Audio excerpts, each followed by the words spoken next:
Hello Cornwallis का ऊपर हाँ आस ओके तो आमे फास्ट रु जेमती डिस्कशन करथिले जे फास्ट आमे जदि यूरोपियन देखिया फास्ट यूरोपियन आस्थिले पोर्तुगीज माने आस्थिले तापरे के मुको माने आस्थिले डच माने तापरे इंग्लिश तापरे फ्रेंच आस्थिले तो पोर्तुगीज मानकर फास्ट गवर्नर का नाम कौन थिला फ्रांसिको दी अल्माइदा थिले से गोटे पॉलिसी नहीं आसले से पॉलिसी रो नाम कौन थिला blue water policy okay and तांकर आमे कहले जे पोर्तुगीज मानकर प्रथम सेलर जे आसीथिले वास्को दा गामा 1498 रे आसी पहुंचले केरल रो कैलिकट रे राजा के थिबे जामुरिन थिबे तो जामुरिन कर कोऑपरेशन से बिजनेस करूथिबे एंड फाइनली से माने यूरोपियन मार्केट नहीं कि हेवी रेट रे बिकी कि पुणी आसी कि माने बिजनेस करूथिबे किंतु ड्यू टू कॉन्फ्लिक्ट बिटवीन जामुरिन और आंका भितर कोन पे अरब माने माने को जामुरिन को इंस्टिगेट करिवे to remove this people and finally से माने कोन करिवे ना गोटे वार हबो जोथिरे के जितिबो पोर्तुगीज माने जीति जिवे सो से माने पोर्तुगीज जितला पर टोटल वेस्टर्न कोस्ट रे मिलिटरी सुप्रीमेसी से एस्टैब्लिश करिवे एंड से माने गोवा को कैप्चर करथिबे केबे कैप्चर करथिबे काहाटो कैप्चर करथिबे 1510 रे कैप्चर करथिबे सुल्तान ऑफ बीजापुर ओके तापरे आउ जने तांकर जे real founder of Portuguese empire आमे के थिले ताना अल्फांसो आबल करथिले तो सी real founder of the Portuguese आमे कहबा तो से माने गोवा को कैप्चर करिवे से माने हमर जो कोची तो वेस्टर्न कोस्ट ऊपर हमरा कवर करिवे फाइनली से मानकर decline due to notorious policy और सी पायरेट से माने थिबे से मानकर रिलीजियस पॉलिसी हमर थिबा हम जेंती कहले जे हिंदू और मुसलमान माने फील करिवे कि से माने हमर कोन ना तांको कन्वर्ट करिया को माने चाहछंती और हमें डिस्कशन करिथिले जे से माने इंडिया को प्रिंटिंग प्रेस किया आनिथिले तो इंडिया को प्रिंटिंग प्रेस हमर पोर्तुगीज माने नै कि आसीथिले फास्ट प्रिंटिंग प्रेस कोठी हमर एस्टैब्लिश करा जिवो गोवा रे हमर फास्ट प्रिंटिंग प्रेस हमर इंडिया को टोबैको से माने नै कि आस्ते पोटैटो चिली माने सब नै कि आस्ते क्रिश्चियनिटी इंडिया रे क्रिश्चियनिटी प्रथमे जो एस्टैब्लिश करथिबे काहंगा द्वारा पोर्तुगीज माने पोर्तुगीज पर डच माने आसीबे डच पर डैनिश आसीबे तापर हमर इंग्लिश आसीबे तो जो इंग्लिश एमाने भी देखिबे जेमिति पोर्तुगीज हला डैनिश हला अदर जो माने ग्रुप रहिला हेवी प्रॉफिट करूछन तो आमे जाइक भी बिजनेस करबा तो से माने 1600 मसिया रे प्रथम आका गोटे ग्रुप ऑफ मर्चेंट गोटे कंपनी तयारी करबे से कंपनी रो नाम कोन थिबो ईस्ट इंडिया कंपनी हमर थिबो तो से east India company queen Elizabeth one को परमिशन नेला परे एमाने बिजनेस स्टार्ट करबे एंड फास्ट से 1608 रे जतबेले इंडिया को प्रथमे तांकर एम्बेसडर पठेबे कि आज एम्बेसडर आस्थिबे हां कैप्टन विलियम हॉकिंस तो 1608 रे आसिकी जहांगीर का कोर्ट रे पहुंचबे जहांगीर को परमिशन नेबे एंड फास्ट तांकर सेंटर कोडी खोलिबे सूरत रे तांकर सेंटर खोलिबे एंड पर 1613 रे आउ जने हमर ब्रिटिश ऑफिसर आसीबे तांका ना कोन थिबो सर थॉमस रॉय आसीबे सर थॉमस रॉय का पारे तांको टोटल मुगल टेरिटरी रे बिजनेस करिया को परमिशन मिलिबो एंड फाइनली से माने बिजनेस स्टार्ट करिवे एंड साउथ रे मछलीपट्टनम रे आंग प्रथम स्टार्ट करिवे पर मद्रास रो जो लोकल राजागंठ से एरिया नै कि कोन करिवे ना मद्रास एरिया को डेवलप करी कि उटे फोर्ट डेवलपमेंट करिवे से फोर्ट रो नाम कोन थिबो फोर्ट सेंट जॉर्ज थिबो ओके पर वेस्ट रे हमर बॉम्बे को आज हेडक्वार्टर करिवे बॉम्बे को केमति मिलिथिबो तांको दाउरी रे तांकर जो राजकुमार थिबे चार्ल्स टू से जतले प्रिंसेस कैथरीन को मैरिज करिवे त दाउरी रे मिलिथिबो एंड से प्रिंसेस तांको 10 पाउंड्स पर ईयर रे दे देथिबे त वेस्टर्न रे हमर बॉम्बे साउथ रे मद्रास और ईस्टर्न रे तीनटा गां थिबो गोविंदपुर सुतानाटी और कालीकट कोलकाता जोडा हमें कहूचे तो तीनटा को गां को डेवलपमेंट करिकि से गोटे फोर्ट डेवलप करिवे जार ना हबो फोर्ट विलियम एंड पारे सेटा आज का डेट रो कलकत्ता जोडा हमें डेवलप हेकी हेचे तापरे तीनटा इंपोर्टेंट ट्रेड सेंटर पर इसमें बिजनेस तो करूथिबे किंतु मझी रे हमें कहले जे मुगल रो सेतले नवाब थिबे फारूक सियर तो सी जो रॉयल फरमान देबे आ कहिबे थ्रू आउट बेंगल ले तमे फ्रीली ट्रेड करो विदाउट एनी एक्सपोर्ट और इंपोर्ट टैक्स जा फल कि से ताकू से माने पासेस यूज करिकी दस्तक यूज करिकी थ्रू आउट मुगल टेरिटोरी माने बेंगल एरिया रे फ्रीली बिजनेस करुथबे किंतु कॉन्फ्लिक्ट हो केतेबेले ना जेतेबेले तांको पर पीढ़ी आसीबे सिराज उद्दौला तो सिराज उद्दौला कहबे you have to pay the tax other you have to leave Bengal तो जो मिलिटरी फेस ऑफ हम प्रथम सिराज उद्दौला से माने को हरेबे एंड तांको रिमूव करिवे बेंगल रु तांको पोर्ट विलियम को सीज करिवे किंतु पर मुहूर्त रे दे विल माने एग्रीमेंट करिवे सिराज उद्दौला संगे and finally they will conspiracy against Siraj Uddaula जोथिरे कि दे हैव ब्राइब तांकर निजर ओन मिलिटरी जो commander in chief Mir Jafar आउ तांकर रॉयल दरबार जो मेनी इंपोर्टेंट पर्सनालिटी लाइक जगत सेठ मानिक चांद अमिर चांद एमाने सब थिबे समस्त को तांका निज पट को ब्रिटिश माने नै आसीबे and finally again a military face off हबो ब्रिटेन आउ नवाब को भितरे 1757 गोटे वार हो से वार नाम करथिबो बैटल ऑफ प्लासी तो बैटल ऑफ प्लासी रो रिजल्ट रे कोन हबो ना मीर जो हमर सिराज उद्दौला अंकर डेथ हबा मीर जाफर हेजबे हमर किंग हेजबे मीर जाफर एंड परे तमे जानि छ जे से माने गठू प्रबल मीर जाफर गठू जतले पैसा डिमांड करबे आ लिटिबे and he is not able to give the money त तांकर सन इन लॉन थिबे किए मीर कासिम तो मीर कासिम को एस्टैब्लिश करबे एज ए नवाब हिसाब रे किंतु मीर कासिम चालाक लोक थिबे त जतबेले सीए बेंगल रो जो टैक्स ता रिमूव करिवे फॉर एवरीवन पर हमर कोन हबो ना तांको रिमूव करिवे तो सही समय मीर कासिम शाहलाम टू आउ सुजा उद्दौला तीन जण मिसी की 1764 रे ओडे बैटल हबो से बैटल ना कोन थिबो battle of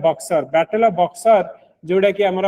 turning point of modern Indian history गोटे ईस्ट इंडिया कंपनी जी आसीथिला गोटे ट्रेडिंग कंपनी हिसाब रे ट्रेड करिया पई टैक्स दबा पई किंतु वर्तमान से माने जेतेबेले गोटे कंबाइंड फोर्स को हरेला परे से माने कहिबे बेंगल बिहार ओडिसा रो दीवानी राइट से माने नेबे they will have the power to collect the tax from Bengal Bihar Odisha and सेही पैसा रे से माने कोन करिवे टैक्स जो पैसा जो कलेक्शन करिकी सेही पैसा रे जिंस किने की ओके कम दाम रे जो लंडन में मैन्युफैक्चरिंग करके हमको चढ़ा दाम रे बिकिबे सो इंडिया को गोटे raw material source and as a market हिसाब रे से माने यूज करिवे ताबरे बेंगल बिहार ओडिसा रो जेतले हम कहले एरिया माने कैप्चर करिवे तांकर एडमिनिस्ट्रेशन प्रोसेस चेंज हबो तो रॉबर्ट क्लाइव हेजबे हमर फर्स्ट गवर्नर ऑफ बेंगल जेहेतु से बैटल ऑफ प्लासी और बैटल ऑफ बक्सर जीती थिबे तो तांकर समय गोटे आमे कहले डुअल गवर्नमेंट नै केसी थिबे डुअल गवर्नमेंट कथा हम कोन कहितले नवाब रहिबे नवाब के तले डेप्यूटी नवाब रहिबे डेप्यूटी नवाब सब फाइनेंशियल एडमिनिस्ट्रेशन देखिबे पैसा कलेक्शन तांको पाखे रहिबो एंड नवाब कोन करिवे जनरल एडमिनिस्ट्रेशन देखिबे so nawab has the responsibilities without financial power तो तांको पाखे पैसा नै किंतु तांको सब दायित्व दिया जायतिबो किंतु ए जो हमर डेप्यूटी नवाब थिबे तो he has the money power और monetary power without any responsibilities किंतु तापरे वारेन हेस्टिंग्स आसीबे वारेन हेस्टिंग्स जहां को हमें कहूचे बेंगल रो जतल नवाब ही किसी आसीबे तो प्रथमे तांको governor of Bengal governor general of Bengal कहै काहे कि ना हमर गोटे रेगुलेटिंग एक्ट आसीबो 1773 रे से अनुसार कुहाबो जे governor of Bengal he will become the governor general of Bengal and he is superior to other province जतले बॉम्बे और मद्रास प्रोविंस थिबो तो तांको तुलना रे ये सुपीरियर कहा संगे वार करा जिवो कहा संगे पीस करा जिवो a governor of Bengal decide कर ओके तापर हम कहले कलकत्ता रे गोटे सुप्रीम कोर्ट हमर क्रिएट करा जिवो board of court of director हमर क्रिएट करा जिवो कंपनी रो एडमिनिस्ट्रेशन देखिया पय हमर कोर्ट ऑफ डायरेक्टर जहांकर हमर कार्यकाल 1 रु 4 वर्ष रहबो प्रति 4 जन रहबे प्रति 1 ईयर रे जने रिटायर्ड हेबे आ तांका जगह रे नुवा जने आसीबे तापर कोर्ट माने तांकर कोन करिवे ना जो माने रहबे तांकु ब्राइब कोन से काइंड कैश गिफ्ट केही नै परिबेनी कंपनी रो जो एम्प्लॉय माने जो फ्री पास यूज करके बिजनेस करथले सेटा को भी से बैन करथले से तापर हमें रेवेन्यू रिफॉर्म करथिबे गोटे बोर्ड ऑफ रेवेन्यू क्रिएट करिवे एंड तमरा जो कलकत्ता रे बोर्ड ऑफ रेवेन्यू क्रिएट करा जिवो कलेक्टर माने को अपॉइंटमेंट करा जिवो to collect the revenue okay तो से माने कोन करिवे गोटे ऑक्शन करिवे आ ऑक्शन थ्रू रे जो माने हाईएस्ट बिडर तांकु से दे दोथिबे 5 वर्ष पई दे दोथिबे तो टैक्स कलेक्शन करके माने देबे जुडिशियल रिफॉर्म करिवे तो हमर गोटे टॉप रे तो सुप्रीम कोर्ट रहला कोलकाता रे ता तळको हमर कोन रहइबो ना डिस्ट्रिक्ट लेवल ले कलेक्टर रहले कलेक्टर के तळे दीटा जज जो कोर्ट रहउतला ओटे सदर दीवानी अदालत आ ओटे सदर निजामत अदालत हमर रहउतला दीवानी अदालत माने सिविल केस रहउतला निजामत अदालत होची क्रिमिनल केस हमर रहउतला ओके तापर हमें डिस्कशन करितले जे तांका समय रे पीट इंडिया एक्ट आसीतला पीट इंडिया एक्ट माने जोटा कि हमर हला 1784 आसीबो विलियम पीट हमर प्राइम मिनिस्टर थिबे तो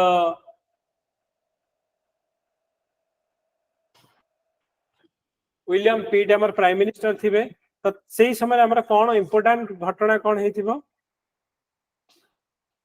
ना तमर बोर्ड ऑफ कंट्रोल संगे आउट हमर आस्थिबो कोन आस्थिबो तो ए जो कोर्ट ऑफ डायरेक्टर संगे बोर्ड ऑफ कंट्रोल आसीबो तो बोर्ड ऑफ कंट्रोल पूरा एडमिनिस्ट्रेशन को देखिबो एंड कोर्ट ऑफ डायरेक्टर से माने कंपनी रा कोन करिवे ना फाइनेंशियल ए जो बिजनेस तक हमरा देखिबे ओके तापर डिस्कशन करथिले तांका समय रे हमरा Asiatic Society of Bengal create करा जबो भगवत गीता को इंग्लिश को ट्रांसलेशन हेतिबो किए करथिबो भगवत गीता को इंग्लिश को ट्रांसलेशन चार्ल्स विल्किंसन जोटा कि परीक्षा हमरा यूपीएससी रे हमरा पढितला एंड हमें तापर हमें देखिथिले जे कन्वलिस तापर आसीबे कन्वलिस जे कि हमरा विलियम पिंट कर friend and very aristocrat family रो से बिलोंग करूथिबे एंड फाइनली सी थळे इंडिया को आसीबे वारेन हास्टिंग्स का पर प्रथम गोटे से गोटे पॉलिसी नै के आसीथिबे लैंड रेवेन्यू पॉलिसी जोटा बेंगल बिहार ओडिसा रे इंप्लीमेंट करिवे सेटार ना कोन थिबा हमरा परमानेंट सेटलमेंट सिस्टम और जमीदारी सिस्टम थिबो ए परमानेंट और जमीदारी सेटलमेंट सिस्टम रे कोन थिबो ना बेंगल बिहार ओडिसा रो जेतक जागा दैट इज बिलोंग टू हमरा कहार ना ईस्ट इंडिया कंपनी और ब्रिटिश माने को तो ब्रिटिश माने कोन करिवे ऑक्शन करिवे तो जो जमीदार नब ताकू परमानेंटली फिक्स कर देबे कि तू मंथली मते एती पैसा दबु तो से माने कोन करिवे टैक्स कलेक्शन करूथिले काठू फार्मर पिजान मानकठू सेही टैक्स रो 11% निज पाखे रखी कि 89% डिपॉजिट करूथिले ईस्ट इंडिया कंपनी को एंड गोटे पर्टिकुलर डे रे से माने एटा डिपॉजिट करबा निहाती दरकार अदरवाइज हमर कोन हबो ना से माने कर जमीदारी पद चली जिवो तो जो माने पिजान माने निजर जमी रे माने वर्ष वर्ष धरी चाष करथिले दे or that this land is belongs to me तो से माने कोन करिवे ना they will become the माने लैंड रो से रेंट रे से माने काम करिवे भाग चासी हिसाब रे से माने काम करिवे तापर हमें कहिथिले जे से एडमिनिस्ट्रेशन ने चेंजेस करिथिबे लॉर्ड कॉर्नवालिस तांको father of the Indian civil service को जाय कारण से सिविल सर्विस रो रिफॉर्म करिवे जो सिविल सर्वेंट माने थिबे बहुत कम से माने को सैलरी मिलुथिबो तो तांकर सैलरी हाइक पई से कंपनी आगे डिमांड करिवे मेरिट बेसिस रे हमरो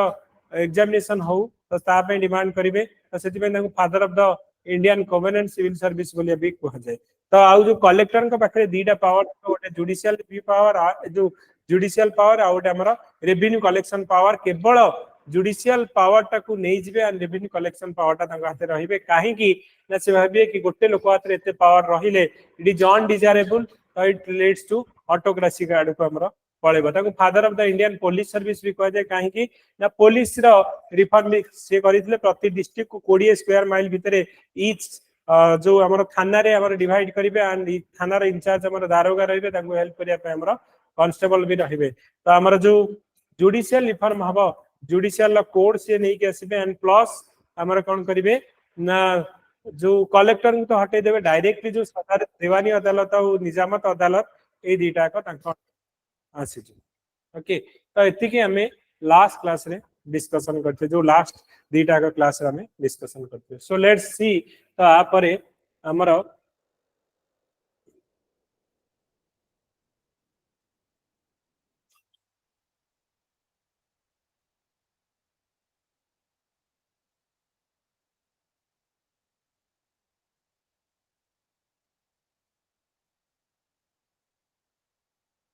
तो इंपोर्टेंट तापर हमें गोटे पढिबा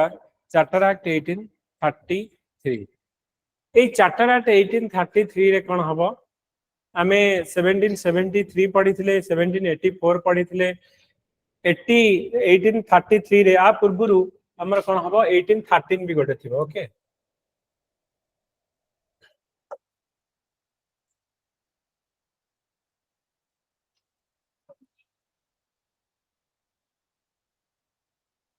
1813 1813 रे कौन हम ना आगु ईस्ट इंडिया कंपनी हमारा बिजनेस करूथबो तो केवल हमारा ब्रिटेन में तो केवल ईस्ट इंडिया कंपनी नथियो बहुत गुडे कंपनी हमारा बिजनेस करूथिबे तो से माने कहबे काहे कि केवल ईस्ट इंडिया बिजनेस करबो हमकु भी चांस दिया जो आमे भी सिटी जाई कि बिजनेस करबो हमर प्रॉफिट हेबो तो आगु कौन होतला ने केवल ईस्ट इंडिया कंपनी इंडिया रे बिजनेस करूथला तो तार मोनोपोली को ट्रेड मोनोपोली माने कौन जानि परुछ तो माने मु बिजनेस करिवे आउ केही करिवेन तो सेटा होची जणे ही लोक मार्केट रे रहइबो तो सेटा होची मोनोपोली मोनोपोली माने आउ केही रहबेनी जनकर ही दबदबा रहिबो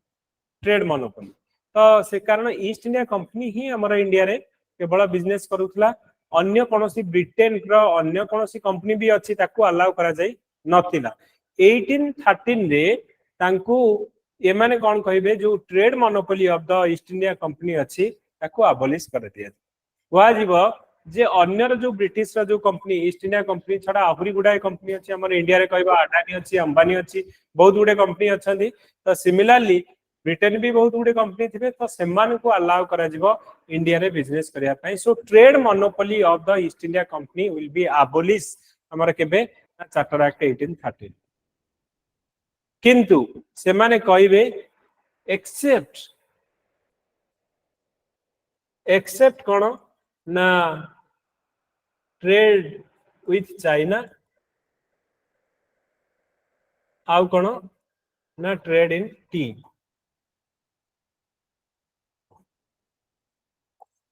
कारण सेतेबेले ट्री प्लांटेशन भी ईस्ट इंडिया कंपनी हमर करूथबो तो स्टेट जेमति कि हमर कहबा आसाम एरिया रे हैला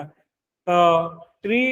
सब प्लांटेशन एमाने करूथिबे कहबे ठीक अछि तमे सबु मोनोपोली को जो थिला तार बिजनेस समस्त करि परिबे किंतु ट्रीटा जेहेतु एक्सक्लूसिवली एमाने एते खर्च करी कि प्लांटेशन करूचंदी ट्री तमे इन्वेस्टमेंट के करि परिबोनी तो ट्री जो टी ऊपर हमर कोन मोनोपोली रहइबो कार ईस्ट इंडिया कंपनी आ चाइना संगे ट्रेड केवल परमिशन दिया जायछि काहाकू ना हमरा ईस्ट इंडिया कंपनी को दिया जायछि okay so monopoly of East India company हमरा अबॉलिश करा जिवो एक्सेप्ट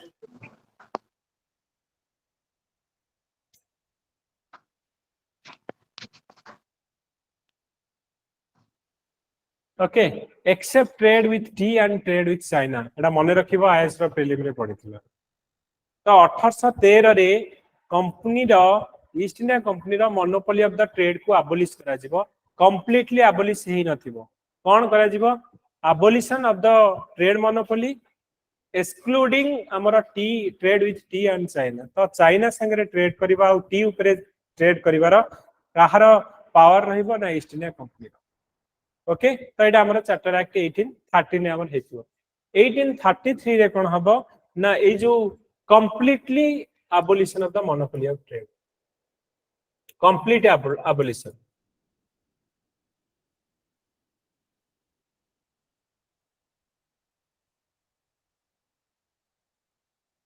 complete हमर abolition हमर हेजबो तो कंप्लीट माने कोन ना टी ऊपर बे किए भी बिजनेस करि परिबो चाइना संगे भी किए भी बिजनेस करि परिबो तो कंप्लीटली abolition हबो 1833 रे and only abolition of the trade monopoly except T and China हबो 1813 रे ए जो चार्टर एक्ट आसे 1813 1833 तमे देखिबो 1853 20 वर्ष रे थरे थरे ए चार्टर एक्ट हमर आसुची तो इंपोर्टेंट होचे हमर 1833 रे कोन कोन हमर चार्टर एक्ट रे हेइतला सेटा को देखियो तो एइथरे फर्स्ट इंपोर्टेंट पॉइंट तमे मने रखिबो जे गवर्नर ऑफ बेंगल थिबे तो तांकू एबे governor general of Bengal कहजो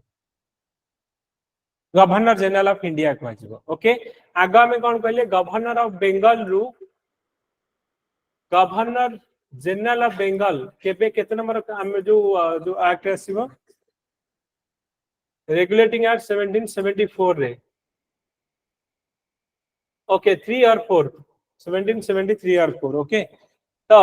a governor general रु ये के थिबे रॉबर्ट क्लाइव थिबे रॉबर्ट क्लाइव रो जेतला हमर 1773 रु रेगुलेटिंग एक्ट रे गवर्नर जनरल बेंगल के हिजबे वारेन वारेन हास्टिंग। तो a governor general of Bengal रु गवर्नर जनरल ऑफ इंडिया हमर हेजबे केबे ना हमर चार्टर एक्ट 1833 रे। तो किए हमर गवर्नर जनरल ऑफ इंडिया हेजबे first governor general of India ना विलियम बेंटिक। विलियम बेंटिक हेजबे। ओके सो चार्टर एक्ट 1833 रो मोस्ट इंपोर्टेंट पॉइंट मन रखिबो governor general of Bengal designated as the governor general of India and vested him with all civil and military power. Okay, our Lord William Bentinck is the first governor general of India. तमे भाबो governor general of Bengal थिले माने CA Bengal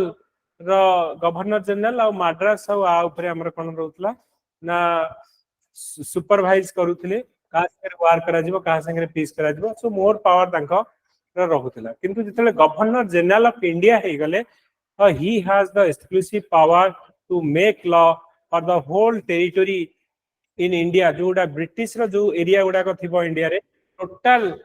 area ऊपर हमर कोन करिवे law तयारी करिवार capacity हमर कहार रहइबो ना हमर a governor general of India Lord William Bentinck. तेणु तमर बॉम्बे रो आउ जो मद्रास रो तांकर जो लॉ मेकिंग पावर थिला लेजिस्लेटिव पावर थिला दैट हैज बीन रिवोक्ड। आगु कोन ना बॉम्बे पे बॉम्बे रो गवर्नर लॉ करूथिले मद्रास पे मद्रास रो गवर्नर लॉ करूथिले किंतु ए जतले चार्टर एक्ट 1833 आसीबो जतले गवर्नर जनरल ऑफ इंडिया करा जिवो ना टोटल इंडिया पाई तांकर टोटल एरिया पाई जणे लोक ही लॉ करिवो। तो गवर्नर ऑफ जो मद्रास आ गवर्नर ऑफ जो बॉम्बे रो जो लेजिस्लेटिव पावर लॉ तयारी करिवार पावर टाको हटे तो पावर टाको सेंट्रलाइज कर दिया। सेंट्रलाइज और डिसेंट्रलाइज माने तमे कोन जानिछ सेंट्रलाइज माने पावर टा जण हाथ रे रहबे डिसेंट्रलाइज माने हमें पावर टा डिस्ट्रीब्यूट करूचे जेमिति कि हमें कहले पंचायत राज इंस्टीट्यूशन रे तामे पावर हमें कोन ना ग्राउंड को दोचे लोकल लेवल ले ओटे गवर्नमेंट हमें फॉर्मेशन करी कि ताकू पावर दोचे तो समे सेटा को हमें कहूचे decentralization of the power. Power टा जदी हमें डिफरेंट लोअर लेवल को हमें प्रोवाइड करूचे सेटा डिसेंट्रलाइज सेंट्रलाइजेशन माने पावर टा जण हाथ रे रहबो। तो एइथिरे हमर कोन हला ना चार्टर एक्ट 1833 रे सेंट्रलाइजेशन ऑफ द पावर कर दिया जिवो टोटल एरिया पई जणे लोक डिसीजन नबो टोटल इंडिया रे ब्रिटिश रो एरिया पई जणे लोक ही लॉ तयारी करिवो तांकू कुआ जिवो governor general of India charter act 1833 अनुसार एंड विलियम बेंटिक हिज हमर first governor general of India. आउ तमे जानि छ एइथिरे हमर कोन होची ना तांकू तांकर माने monopoly of the trade of the East India Company पूरा अबॉलिश करा जिवो। तनो फर्स्ट पॉइंट मन रखिबो governor general of Bengal governor general of India this act created first time the government of India having authority over the entire territory area possessed by British in India. तो एठी से माने देखो government जो governor हमें कहले जे governor general of India जतले करा गला से माने कहले जेतक एरिया में कैप्चर कर जेडा आम एरिया तेणु से माने फर्स्ट टाइम पे government of India having authority over the entire territory जति कि हमरो टेरिटरी से माने कैप्चर करथियो तांको परे से माने पावर अछि बोली तापर लॉर्ड विलियम बेंटिक हिज में हमरो first governor general of India. So it deprive the governor of Bombay and Madras their legislative power very very important point परीक्षा रे पडितला सेंट्रलाइजेशन ऑफ पावर के बेहला चार्टर एक्ट 1833 रे जोथिरे बॉम्बे आउ मद्रास रो गवर्नर मानकर पावर टाकू हटे निया गला तांकर लॉ मेकिंग पावर रहिबनी तो तांको हातरू legislative power law making power टा निया जीवो। The governor general of India was given exclusive legislative power for the entire British area in India. तो पूरा ब्रिटिश रो एरिया जति कि इंडिया रे अछि सबुथि पई जणे लोक ही लॉ तयारी करिवो सी होछन के ना governor general of India. Okay तो एडा रहउची आउ कौन एथिरे कुआ जीवो ना this act the final step toward centralization in the British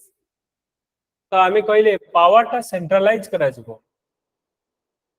charter act 1833 रे it is ended the activities of East India Company as a commercial body which became purely administrative body आप रहे जीवो कंपनी रा monopoly को हमें and करा जीवो आगु ए जो हमर कमर्शियल बॉडी हिसाब रे केवल बिजनेस करथला हेडा एंड करी कि तबे एटा केवल माने एडमिनिस्ट्रेटिव बॉडी हिसाब रे रहिबे they provide the company territory in India were held it by in the trust of his majesty बे कहिबे जे जहां भी हमर ईस्ट इंडिया कंपनी थ्रू रे एरिया कैप्चर करछि जेडा ईस्ट इंडिया कंपनी नुहे ना कहार ना हमर किंग और क्वीन रो और ब्रिटेन गवर्नमेंट रो एरिया गुडा का से माने कहिबे सो ये कहिबे जे ब्रिटेन राजा और रानी कर एटा किंबा तांकर जो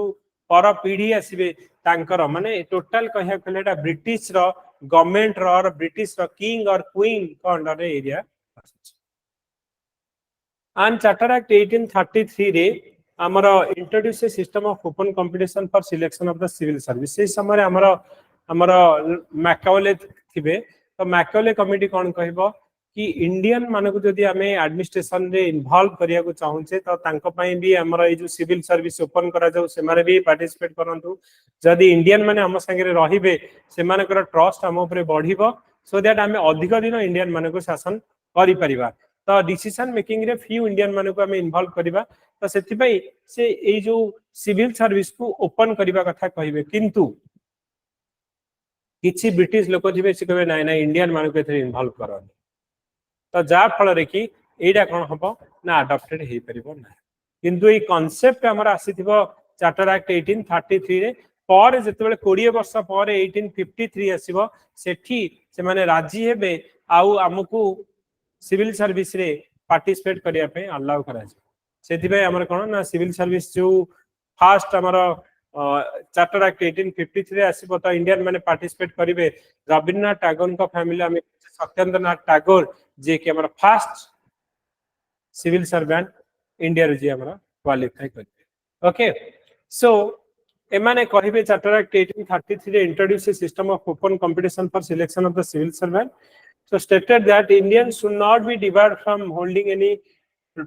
place of this or employment under the company. However, this provision was negated after opposition from the court of director. Court of director एमाने कहिबे अपोज करिवे कहिबे इंडियन मानको एथिरा हमरा अलाउ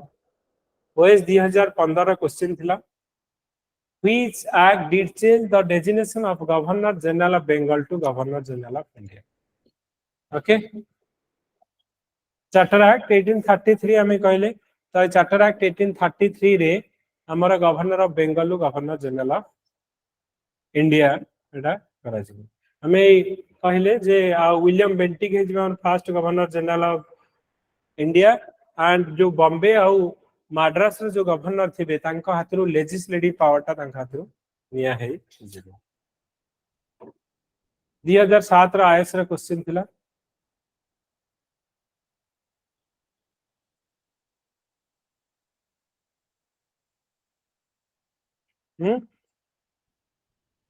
हमरा ओनली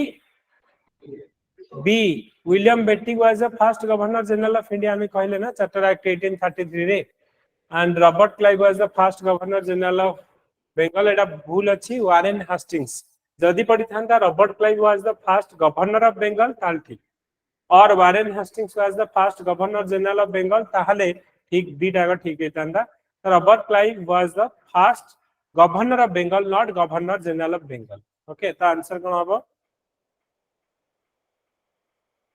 बी हे जो 2003 आईएएस रे क्वेश्चन एबे पढ़िले हुआ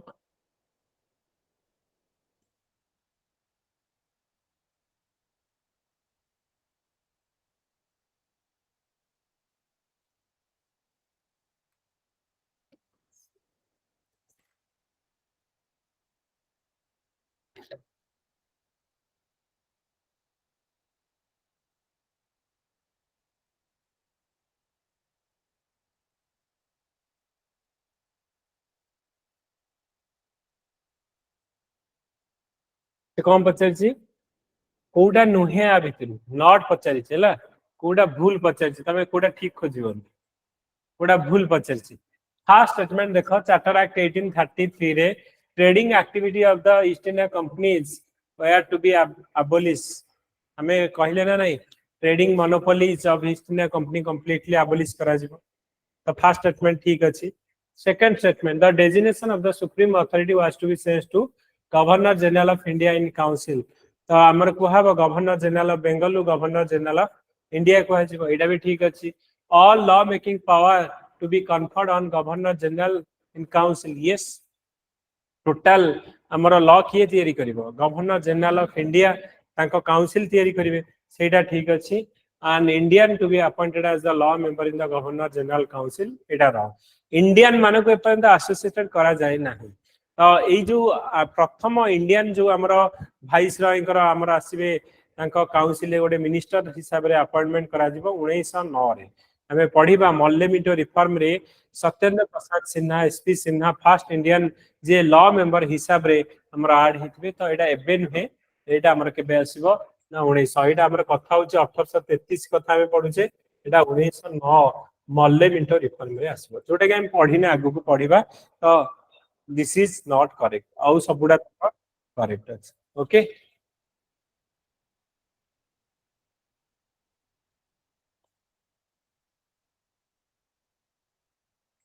ओके तो तापर हमें पढ़िबा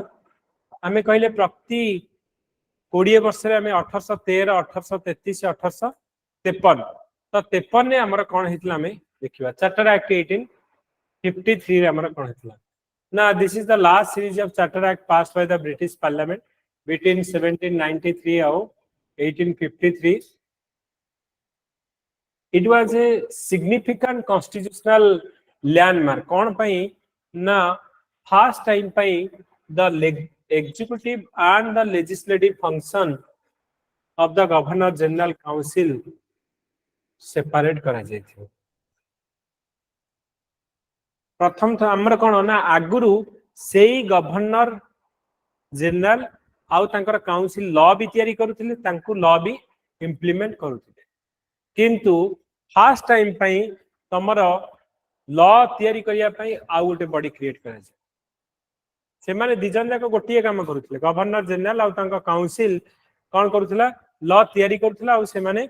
सब डिसाइड करूथिले किंतु लॉ तयारी करिया पई गोटे सेपरेट बॉडी क्रिएट करा जिवो 1853 रे so this is the genesis of parliament आज का डेट रे लॉ माने जो लॉ टा कोठी तयारी होची पार्लियामेंट रे लेजिस्लेशन होची ना तो हमर लॉ टा केमिति हुए ना सपोज गवर्नमेंट गोटे हमर प्रपोजल नै के आसिला कोन प्रपोजल टा नै के आसिला हमर संग से लॉ हे जाउची कि ताकू हमर लोकसभा रे आगो टेबल करा जाउची डिस्कशन होची डिबेट होची तापरे लोकसभा लोक माने ताकू राजी होछनी वोट रे पास होची तापरे सेटा राज्यसभा को जिवो राज्यसभा रे डिस्कशन डिबेट हे कि पास हला पारे प्रेसिडेंट कर अप्रूवल पारे सेटा हमर गोटे जो बिल आसुची बिल बिकम एक्ट गोटे लॉ होची ओके तेनु लॉ टा तयारी करिवार कैपेसिटी जदी एमपी माने न चाहिबे लॉ टा हेई परिबो कि जदी से ता फेवर रे वोट न देबे और सिंपल मेजॉरिटी टा पास न हबो ताहले तो एटा लॉ हेई परिबो नहीं तेनु लॉ मेकिंग पई गोटे सेपरेट बॉडी रहउची तो आगुरु कोन ना भाई जो गवर्नर जनरल निजे आउ तांको काउंसिल तयारी करथला ता पई सेपरेट कि सेही माने ही एडमिनिस्ट्रेशन करथले सेही माने ही लॉ तयारी करथले सेही माने ही इंप्लीमेंट करूथले तो फर्स्ट टाइम पई कहले नाइ नाइ गोटे लॉ तयारी करिया पे गोटे सेपरेट बॉडी हमें तयारी आउ सेमानकर काम हला केवल लॉ तयारी कर तो separate of the legislative function and executive को माने ना लॉ टा तयारी हिसला पर जोटा इंप्लीमेंट किए करंती थाना मिनिस्टर मानकर काम कोन लॉ टा गोटे आसी साला परे सेटा को इंप्लीमेंट करंती तमे आईएएस ऑफिसर कि ओएस ऑफिसर हबो तमे एग्जीक्यूटिव रे आसुच तमरो काम कोन ना गवर्नमेंट रो पॉलिसी आउ तार लॉ टा को तमे इंप्लीमेंट करिवो तमे पॉलिसी फॉर्मुलेशन करूनो तमे लॉ तयारी करूनो तमे लॉ टा को इंप्लीमेंट करिवो ओके गोटे सेकंड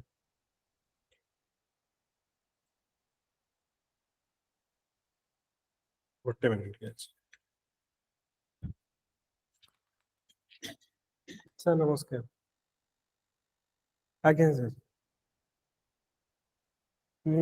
सर 12:45 कहले आपण सर एटा तो ये हेतला सर गाड़ीटा भी पंक्चर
ओके तो आमे कहले जे हमर पार्लियामेंट रो जेनेसिस होचे हमर एई चार्टर एक्ट 1853 रे आज का डेट रे तुम जो पार्लियामेंट देखुच 1853 में सेटा स्टार्ट हेतिला आग 6 जण मेंबर रहिबे जो माने को एक्सक्लूसिवली रखा जीव लॉ तयारी करिया पई पर सेटा 6 रु हमर 16 हबो 16 रु 60 हबो आज का डेट रे 543 तेणु प्रथम थर पई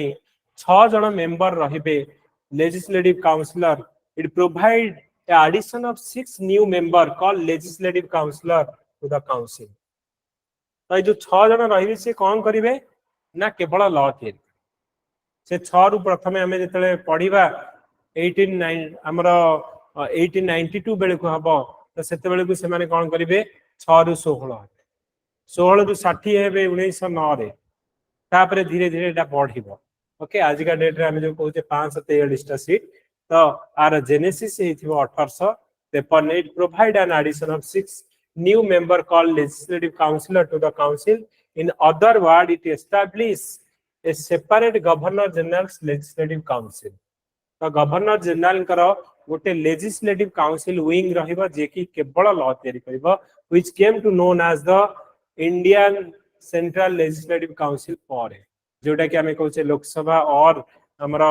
लेजिस्लेटिव काउंसिल और एटा हमरा क्रिएट हो okay so the this legislative wings of the council function as a mini parliament. तो मिनी पार्लियामेंट माने कोन पार्लियामेंट जे हम लॉ तयारी करा जाय तांकर काम हबो कोन ना लॉ तयारी करा जेबो adopting the same procedure as the British Parliament जेमति लॉ तयारी करा जाय तो एठी सो thus the legislation for the first time was treated as a special function of the government requiring a special machinery and a special process. प्रथम थरक पाई एमाने कोन करिवे जो लेजिस्लेटिव फंक्शन को लेजिस्लेटिव गवर्नमेंट रोडे पर्टिकुलर थियरी जो लॉ थियरी करिया पे गोटे पर्टिकुलर बॉडी हमने क्रिएट करे ओके वेरी इंपोर्टेंट पॉइंट परीक्षा रे जदी पढिबो फर्स्ट टाइम पे लेजिस्लेशन पे गोटे स्पेशल बॉडी के बे क्रिएट करा गला 1853 चार्टर एक्ट 1853 छह जण मेंबर हमरो ऐड करा जिवो जे कि लॉ थियरी करिवे नेक्स्ट एथि आउ कोन थिबो ना मु तुमको कहिथिली जे 1833 रे लॉर्ड मैकॉले जतले थिबे कहबे जे इंडियन माने को they should introduce in the civil service से माने को सिविल सर्विस पई कंपटीशन पई अलाउ करा जाऊ किंतु से माने अपोज करिवे कोड ऑफ डायरेक्टर कहबे कि ना इंडियन माने को एथि हमरा अलाउ करा न जाऊ जा फल रे केटा हमरा से डिसीजन ता ड्रॉप हिसे किंतु एबे 1853 रे it introduced an open competition system for selection and recruitment of the civil service. So the covenant civil service was thus thrown up to Indian also. तो आप पूर्व इंडियन माने को अलाउ करा जाउनु थिला इंडियन माने allow is not allowed to sit or write the civil service exam. तो पर ए चार्टर एक्ट 1853 तल हबो so accordingly Macaulay committee जो आसीथिबा the committee on Indian civil service ऊपर was appointed in 1854 रे तो सी ही रेकमेंड करिथिले तो ता पई माकोले कमिटी बसिबो को बलिया एग्जाम होबा द पैटर्न तो सेटा हमरो से माने कहबे it introduce for the first time local representation in the Indian legislative council out of the 6 legislative member of the governor general council 4 member were appointed by the local province Madras Bombay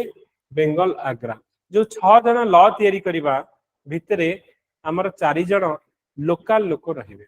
local लोक माने Indian रो जो राजा महाराज तांकर हमर representative रहिबे जोथिरे के हमर कोन कहले ना मद्रास बॉम्बे बेंगल आउ okay 4 member were appointed by the local provincial government of Madras Bombay Bengal line local provincial government माने ए जो प्रोविंस गुडा करबो बॉम्बे प्रोविंस तांका गवर्नर जण को अपॉइंटमेंट दे जे मो प्रोविंस रु जणे ई काउंसिल रे रहिबो आउ बॉम्बे प्रोविंस रु से तांकर जे गवर्नर थिबे तांकर प्रोविंस रु से कहबे मो प्रोविंस रु एही हमरो लोक रहिबे और तमरो आग्रा प्रोविंस रु जणे तो टोटल माने इंडिया पे ही लॉ करिवे किंतु मेजर एही चारिटा प्रोविंस रु एटलीस्ट 4 जण रहिबे आ ब्रिटिश 2 जण को अपॉइंटमेंट करिवो तो टोटल 6 जण एथिले हमरो मेंबर एथिले रहिबे ओके तो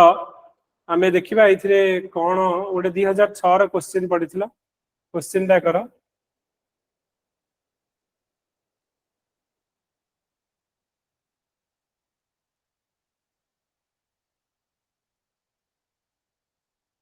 हमारा चार्टर एक्ट 1853 रे abolish the East India company monopoly of the Indian trade एटा ठीक ना भूल एटा केबे अबॉलिश करा हेतिला 33 रे कंप्लीटली अबॉलिशन करा गला 18 जो 1813 रे हमरा abolition of the monopoly of trade करा जेतला किंतु trade with tea and China completely abolish करा हेतिला 1833 रे तो चार्टर एक्ट 1833 रे हमर जो 53 लिखाइ जेटा रॉन्ग 1833 हबो एटा second under the government of India act 1858 British abolish the East India company and undertook the responsibilities of the ruling of India directly. आमे पढ़िबा आ परे ईस्ट इंडिया कंपनी को पूरा अबलिश करा जिवो एटा हि जिवो अराउंड हमर 1800 हमर केते 57 पाखा पाखी तले हि जिवो सेतेले सिपाही विद्रोह सिपाही म्यूटिनी हबो जा फल रे कि से माने कहिबे ब्रिटिश रो जो पार्लियामेंट कहिबो जे नाही आउ ए कंपनी थ्रो रे रोल करिवा ठीक न डायरेक्टली आमे डायरेक्टली ताको कंट्रोल करिवा तो सेति पई से माने ईस्ट इंडिया कंपनी को पूरा अबलिश कर देबे पूरा हटे देबे डायरेक्ट ब्रिटिश पार्लियामेंट ही कंट्रोल करिवो ब्रिटिश गवर्नमेंट ही हमरा कोन करिवो इंडिया को शासन तो कंप्लीटली एबोलिशन ऑफ द हमरा ईस्ट इंडिया कंपनी को सेति पे हमरा कहूचे कंपनी रूल को एंड करा जिवो क्राउन रूल स्टार्ट हम 1757 रु 1858 पर्यंत एडा हमरा थिला कंपनी रूल माने East India Company major role थिला तो तापर 1858 रु 1947 पर्यंत क्राउन रूल माने crown led by British Parliament directly control करिवो तो क्राउन रूल स्टार्ट हबो कंपनी रूल एंड हबो 1858 बेल को जेतले सिपाही विद्रोह और सिपाही म्यूटिनी हमरा हबो हमें पढिबा कोन बे सिपाही विद्रोह सिपाही म्यूटिनी हेतला तो सेडा में डिस्कशन करी ता पूर्वरु हमरो हमें जो पढितले कन्वलिस का पारे आउ को माने आसीथिले ताको हमें दिके देखियो ओके कन्वलिस का पारे हमरा आसीबे किए ना वेलेस्लियस के आसीबे वेलेस्लियस से कहूथिले मु Bengal tiger okay he called himself as the Bengal tiger आउ से कहबे मु जते बेले इंडिया रु जिबी एटा ब्रिटिश टेरिटोरी इन इंडिया रु ब्रिटिश टेरिटोरी ऑफ इंडिया कर दे माने टोटल टेरिटोरी ब्रिटिश रा कर दे तो सेति भाई से गोटे मास्टर स्ट्रोक नै के आसीबे जार ना हबो सब्सिडियरी अलायंस तो सब्सिडियरी अलायंस वेरी इंपोर्टेंट तमरो लॉन्ग टाइम क्वेश्चन पडुची तेनु सब्सिडियरी अलायंस के नै के आसीथिबे ए लॉर्ड वेलेस्ली नै के आसीथिबे तो सब्सिडियरी अलायंस रे कोन थिबो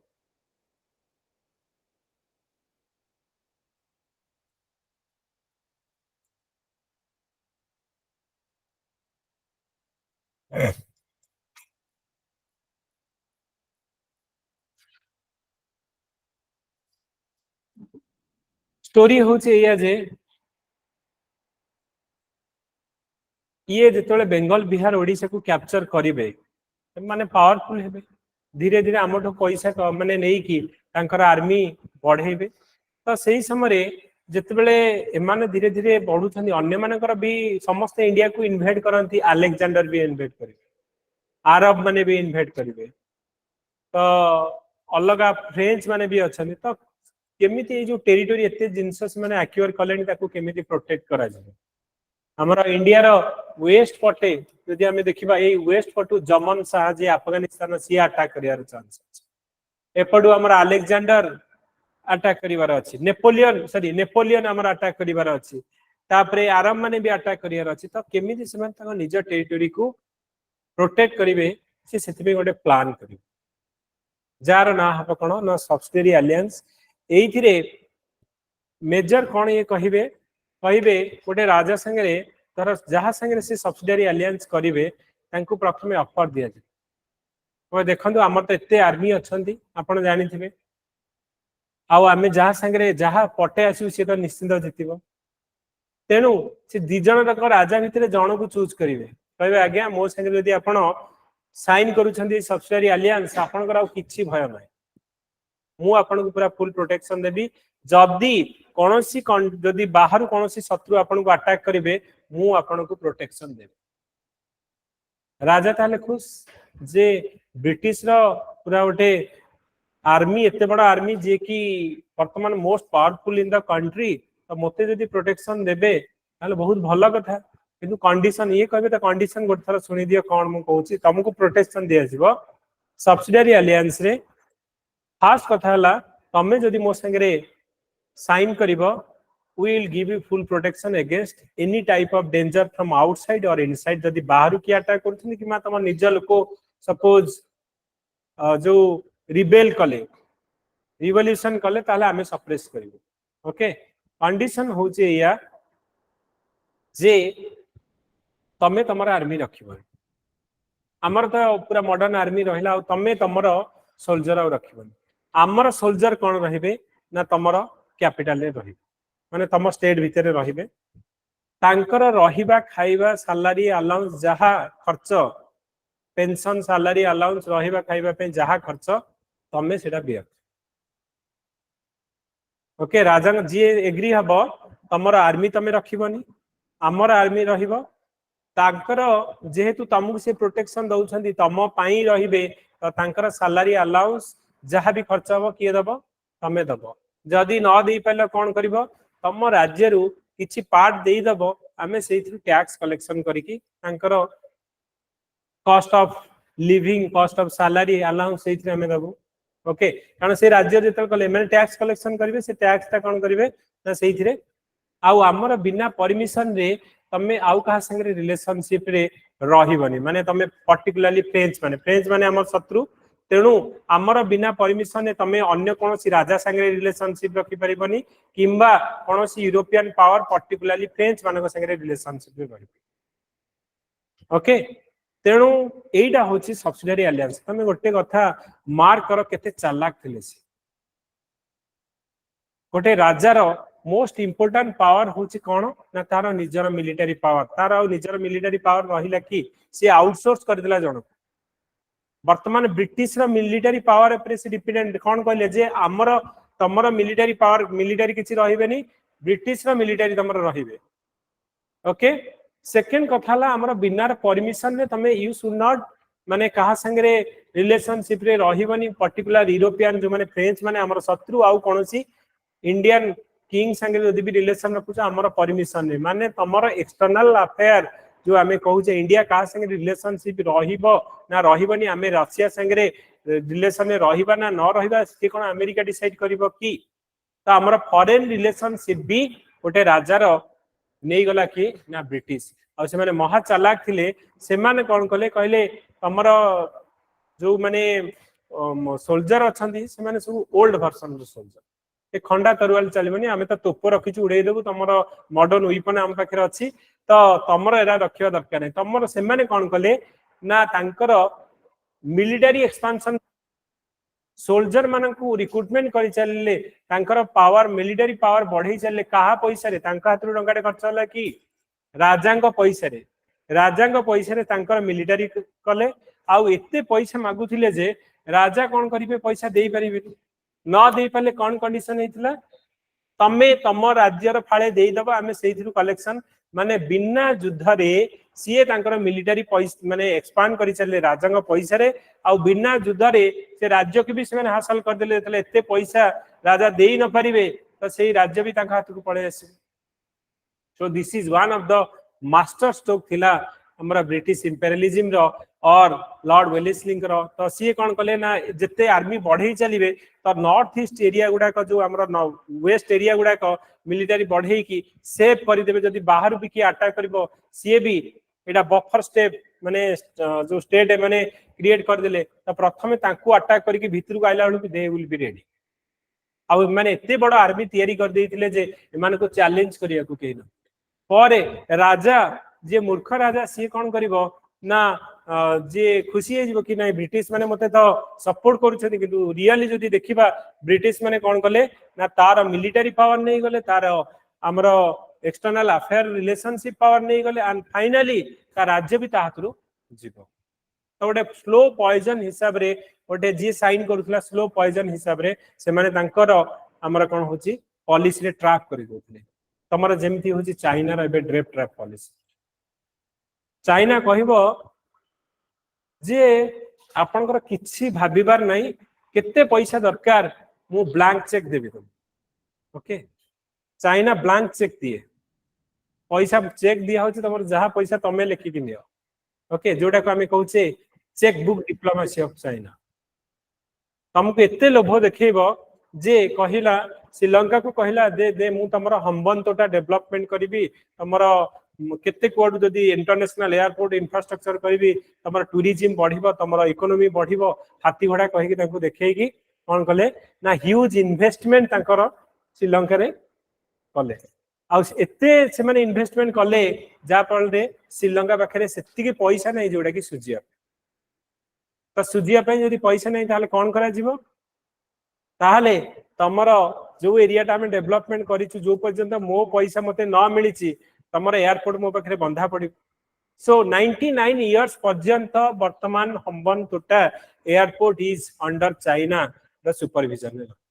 चाइना से टैक्स कलेक्शन करुच्ची चाइना से कैप्चर करके रखी तो 99 इयर्स पर्यंत लीज एटा होची कोन ना चाइना अंडर रे अछि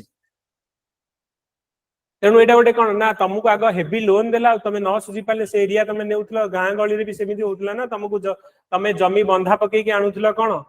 ना पैसा आनुथलो जतले न दे परियो तुम जमी भी पळेला तो ए लॉर्ड वेलेस्ली पॉलिसी से ही भलिया थिला जे एते ए माने एक्सपांशन करि चलीबे मिलिटरी एक्सपांशन करि पारि राजा कोन पई ना से केवल निजको सेव करिया पई प्रोटेक्शन की राजा तमे जदी तमरा मिलिटरी तम हाथ रे नाही तमरा जो फॉरेन रिलेशन तम निज इच्छा रे तमे कहा संगे खोली की दीपद कथा कहि परिबनी कहा संगे रिलेशनशिप रे रहि परिबनी ताले सेही भलिया राजा है कि कोन लाभ अछि किछि लाभ नै तो एमाने कोन करिवे ना पूरा ट्रैप रे पकई कि से एरिया को कैप्चर कर तो एटा थिला लॉर्ड वेलेस्ली सब्सिडियरी अलायंस तो जी साइन करिवो सी ए जीवो प्रोटेक्टेड स्टेट तो मु तुमको प्रोटेक्शन दउची तमे हे गला प्रोटेक्टेड स्टेट आ मु हे गली कोन ना पैरामाउंट पावर तो मो हाथ रे पावर रहिला पैरामाउंट पावर मु हे गली पैरामाउंट पावर तो ए जो लॉर्ड वेलेस्ली ए भलिया निजाम ऑफ हैदराबाद से प्रथमे साइन कर तापर हमर मराठार हमर जो थिबे मराठार जो सम्राट थिबे से माने साइन जो माने वीक थिबे ने से माने कोन करबे देखै नाही माने अटैक कर दे मते ब्रिटिश अंडर रे थिले मु सेफ रे बंची छी से कि जानि नांती जे मु ऑलरेडी निज को बिकी सारी ओके तो एडा हमर सब्सिडियरी अलायंस कथा हमें कहूचे तो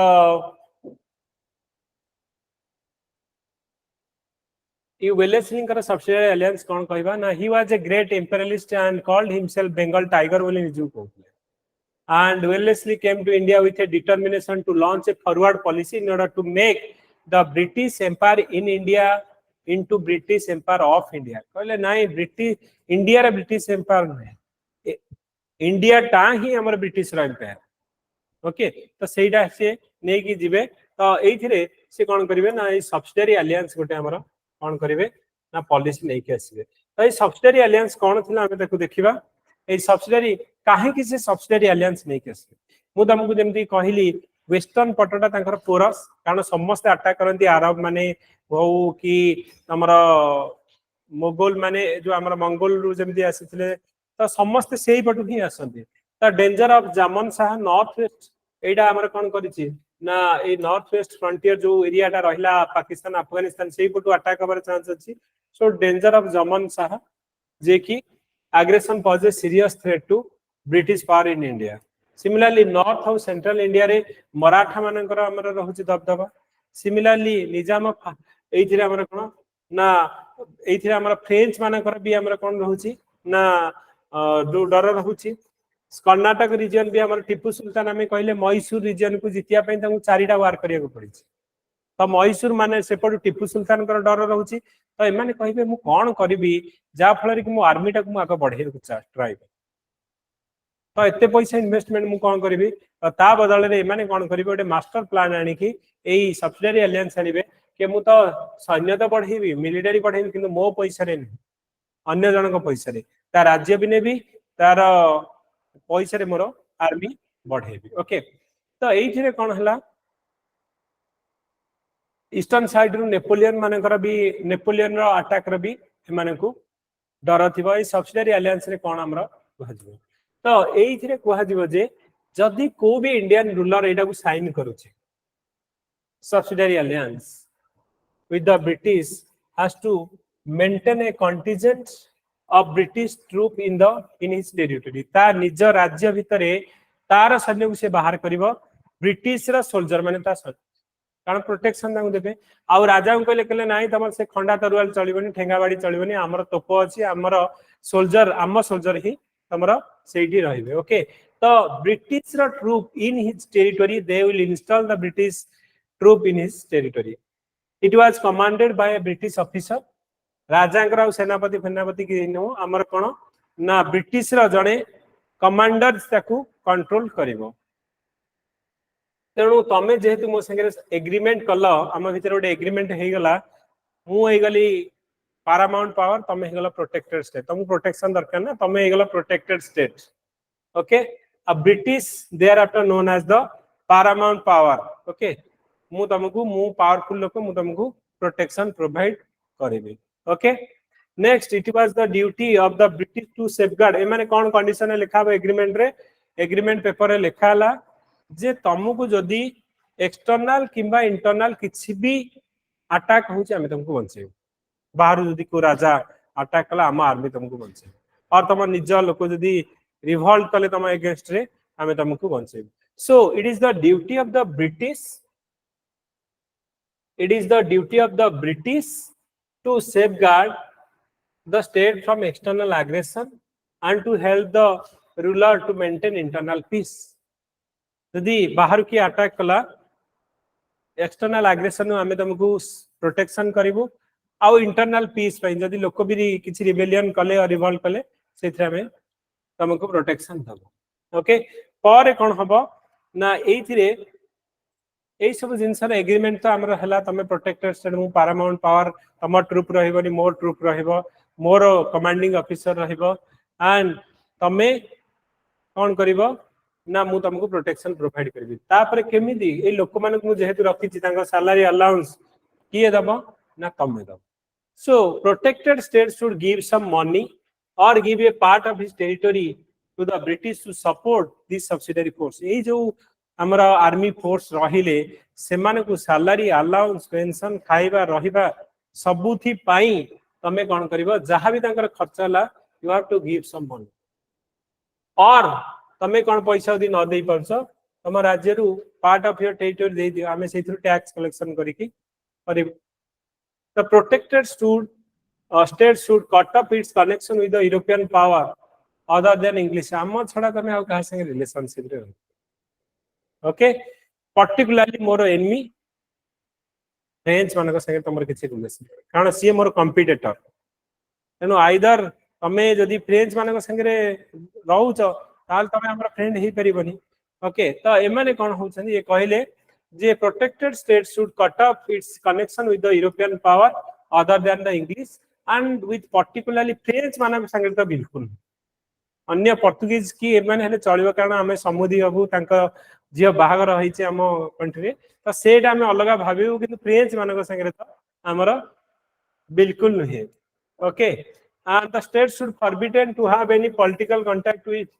the other Indian power without the permission of the British माने ब्रिटिश रा परमिशन रे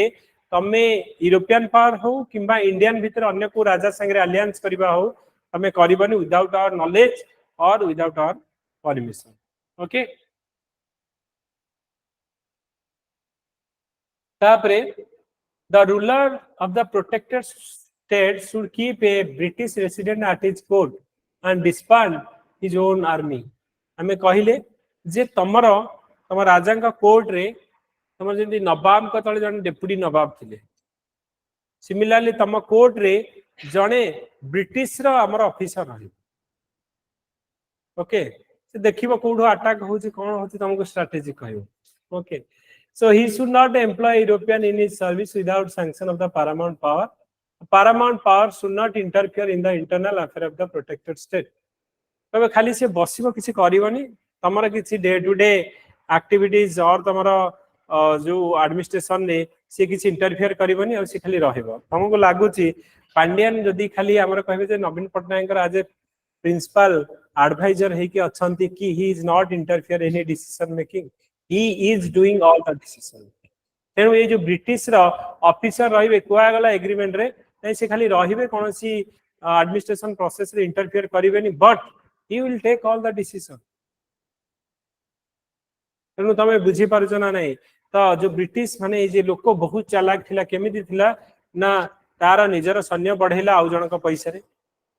तार एनिमी संगे रिलेशनशिप कट अप करे दिला राजा कर तेणु एनिमी ठू भी से माने कोन कले ना निजु सेफ रखिले दुई रे एमाने कोन कले ना एते पैसा डिमांड करथिले राजा देई परनथला जा फल देखि से माने को वार करके गोटे एरिया जितिया पड़नथला हेमिति हेमिति मागणार तांको एरिया को से माने कैप्चर करले गोटे मास्टर थिला पीस लॉर्ड वेलेस्ली कर सब्सिडियरी अलायंस सेथि पई जो राजा माने हरेइबे राज्य पर 1850 जो 57 जो रिवोल्ट हबो कोई लोक तो हमको धोखा दे कि नहीं जाइछि तो सेही माने ही ब्रिटिश अगेंस्ट रे हमरो फाइट करबा स्टार्ट करबे सब्सिडियरी अलायंस हम आगु गोटे पडिया डॉक्ट्रिन ऑफ कोलैप्स जोटा कि लॉर्ड डेलहाउसी सी भी सेमिथि हमर गोटे पॉलिसी नहीं के आस्तिबे कहबे जदी निजर नेचुरल हेयर के नाहंती और निजर नेचुरल रो उत्तराधिकारी के नाहंती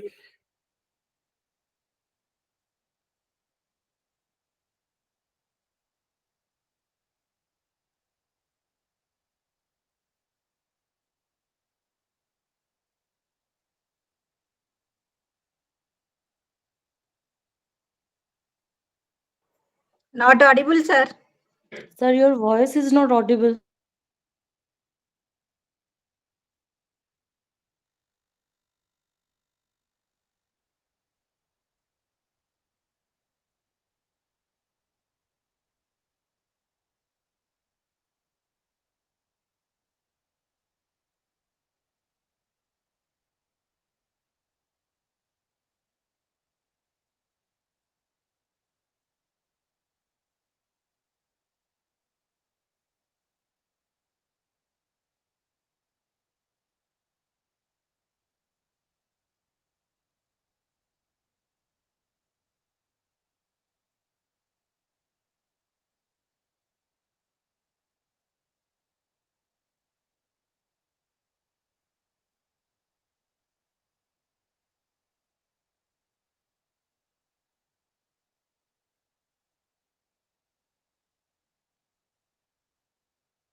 ठीक अछि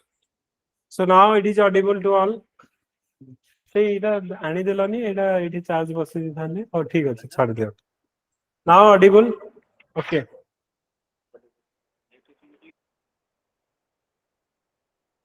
ओके तो से भलिया एई आउ गोटे पॉलिसी नै के आसीथिबे कि हमें कहबा ना आगु पढ़िबा हमरो लॉर्ड डेलहाउस तो सी गोटे डॉक्ट्रिन ऑफ लैब्स नै के आसीबे कहबे जो राजांगर निजर रक्तर संतान नहांती और नेचुरल हेयर नहांती तो तांको परे तांको राज्य ब्रिटिश साम्राज्य रे मिसी झांसी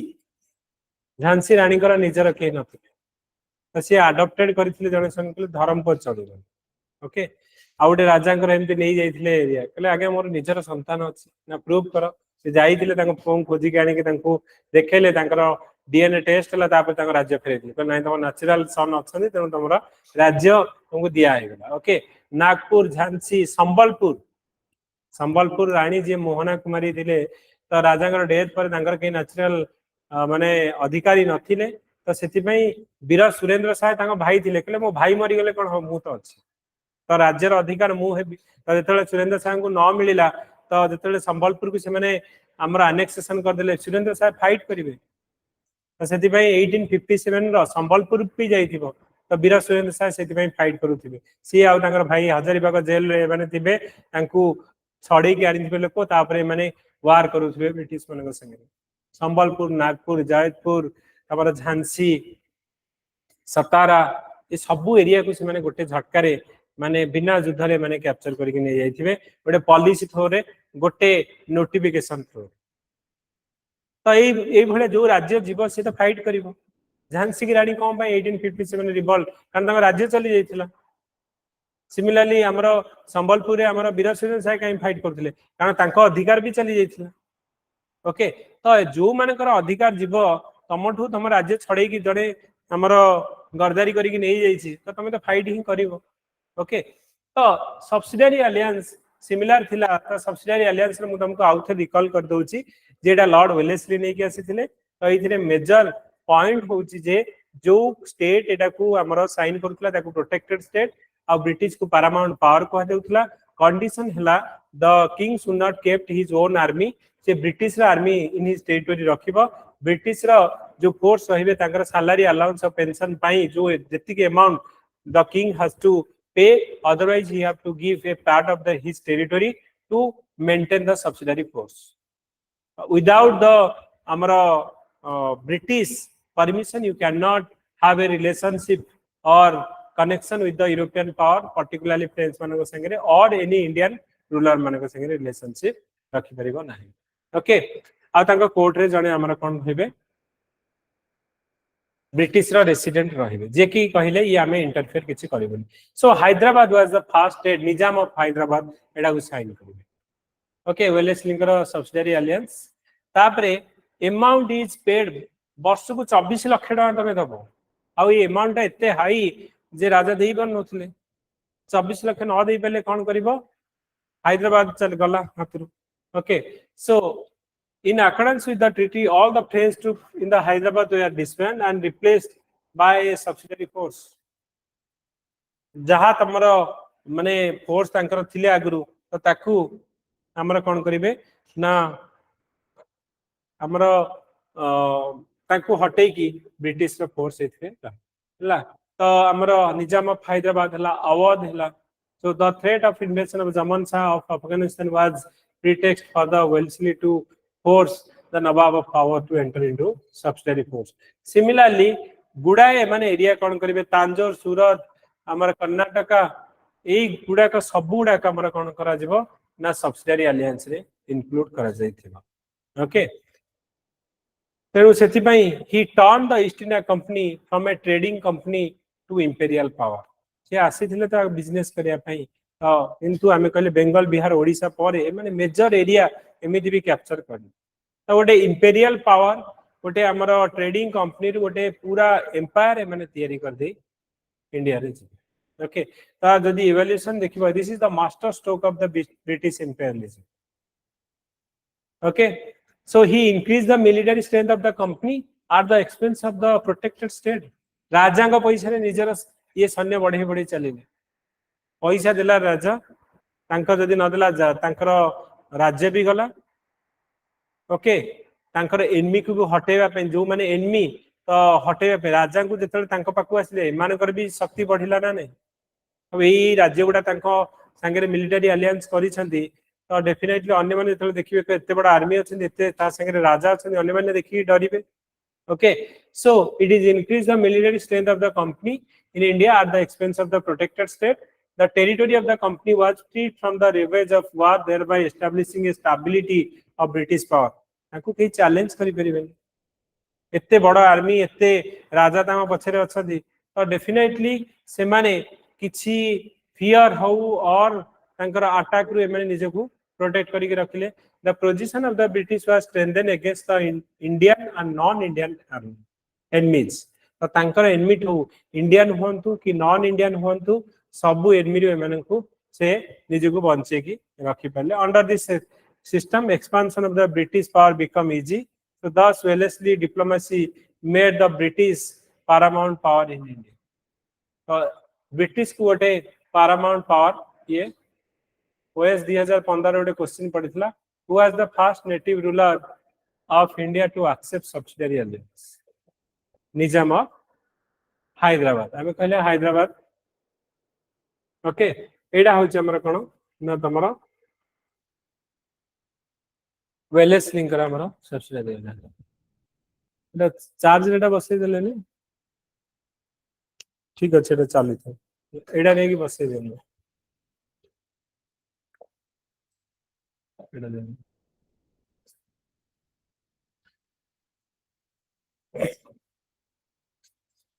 ओके तो तापरे हमें देखिबा हमर कोन ना डेलहाउस टिके बड़ चैप्टर अछि हमें नेक्स्ट क्लास रे पढिबा. आई हैव सम वर्क तो मु खाली किछि क्वेश्चन केतडा करबी तामरे बिलबो नहीं ठीक अच्छे हमें नेक्स्ट क्लास रे भी क्वेश्चन करी. ओके तो आज पे हमर मॉर्निंग रे थिला आज क्लास थिला ना नथिला आज थिला तो ठीक अच्छे हमें नेक्स्ट क्लास रे पढिबा. ओके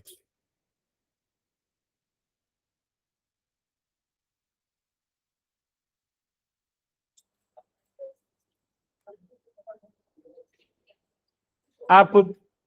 पूर्वरु हमरा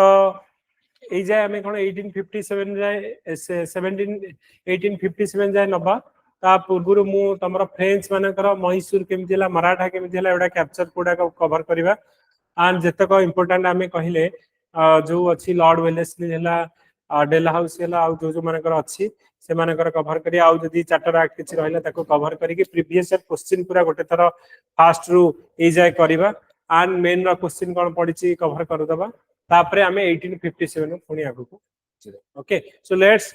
ए जो 1757 रु 1857 जो टाइम पीरियड भितरे जहा जहा हेछि तो को बैटल हेछि कोन हेछि तो ताको हम टिके डिटेल में कवर करबा. Then we will move to next page. Okay so तुमको बुझी हो जे ना बुझी होनी मॉडर्न इंडियन हिस्ट्री. ओके ठीक अछि.